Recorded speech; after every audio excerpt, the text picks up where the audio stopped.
Sonnet 29 के one liner question. Who is the writer of the sonnet 29? Sonnet 29 के writer कौन है? तो सोनेट 29 के राइटर है William Shakespeare. What is the type of this sonnet? इस सोनेट का क्या टाइप है? तो ये इसका टाइप है Shakespeare sonnet. Rhyming scheme of the sonnet number 29। जो सोनेट 29 है उसकी राइमिंग स्कीम क्या है? उसकी राइमिंग स्कीम है A B C D E F G G. Under whose reign did Shakespeare live and work?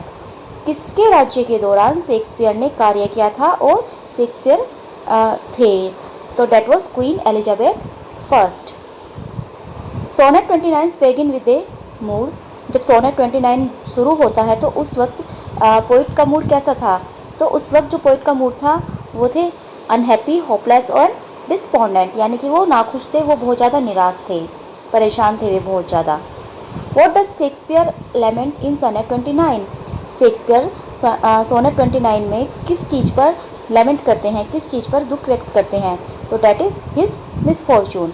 वो अपने मिसफॉर्चून को लेकर बहुत ज़्यादा दुख व्यक्त करते हैं कि उनके पास टैलेंट नहीं है, या दूसरे लोगों को देखते हैं कि उनके पास ये सब चीज़ें हैं लेकिन मेरे पास नहीं है।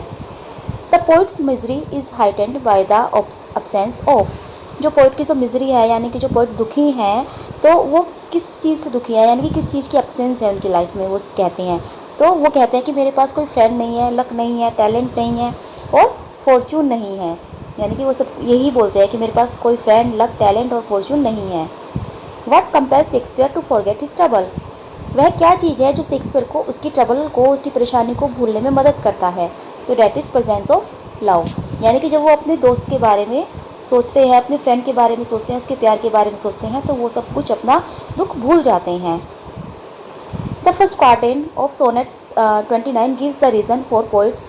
जो पहला जो क्वार्टेन है 29 सोनेट का, तो वो किस चीज़ का, पोइट के किस चीज़ का रीज़न देता है? तो वो देता है discontent and is reaction. Discontent and is reaction.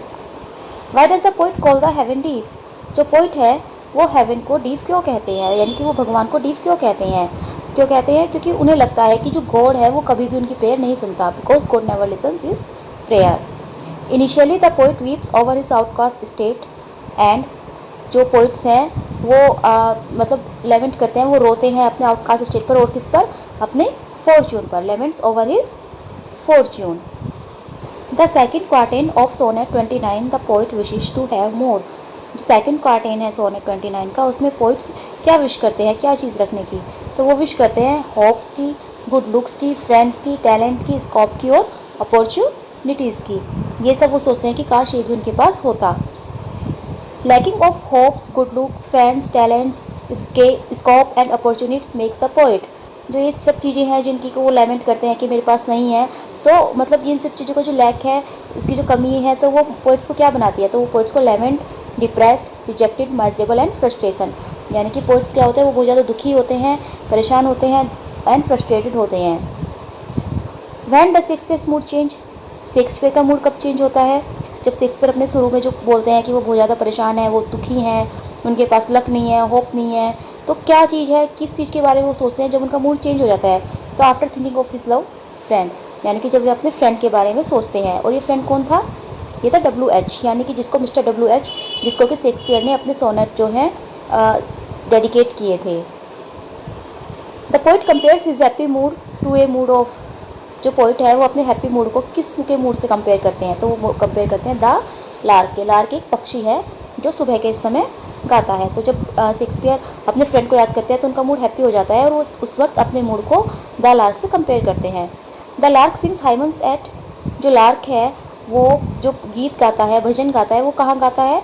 तो वो गाता है हेवेंस, यानी कि गॉड्स गेट में, भगवान के दौर पर, भगवान के दरवाजे पर। From sullen and earth sings hymns at heaven's gate an example of.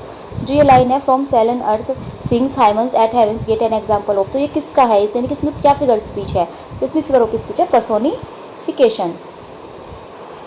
Happily I think on thee and then my state an example of. मैं एकदम मतलब अचानक मैं तुम्हारे बारे में सोचता हूँ और फिर अपने स्टेट के बारे में।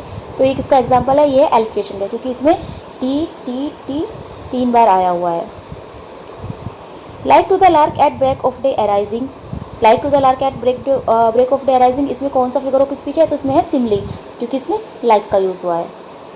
And trouble deaf heaven with my bootless cries, an example of, इस लाइन में कौन सा फिगर ऑफ स्पीच है? इसमें है पर्सोनिफिकेशन, क्योंकि इसमें जो है हेवन को वो क्या है कि टब डीप, यानी कि हेवन को डीप बताया है, तो मानवीकरण किया है ये हेवन का। The two different feelings of the poet describes in sonnet 29 are, जो दो अलग अलग फीलिंग्स है पोइट की वो सोनेट 29 में डिस्क्राइब की जाती है, तो वो कौन कौन सी है? वो है फेलियर और डिसकंटेंट एंड जॉय और हैप्पीनेस, यानी कि पहले वो अपने आप को असफल और परेशान व्यक्त करते हैं और फिर बाद में वो क्या करते हैं? अपने आप को जॉय और हैप्पीनेस यानी कि अपने आप को खुश दिखाते हैं। तो ये दो अलग अलग फीलिंग्स सोनेट 29 में उनकी डिस्क्राइब हुई है। A Petrarchan sonnet has two parts, they are, जो पेट्रार्कन सनेट होता है उनके दो पार्ट होते हैं और वो कौन कौन से हैं? वो है ऑक्टेव एंड सेस्टेट।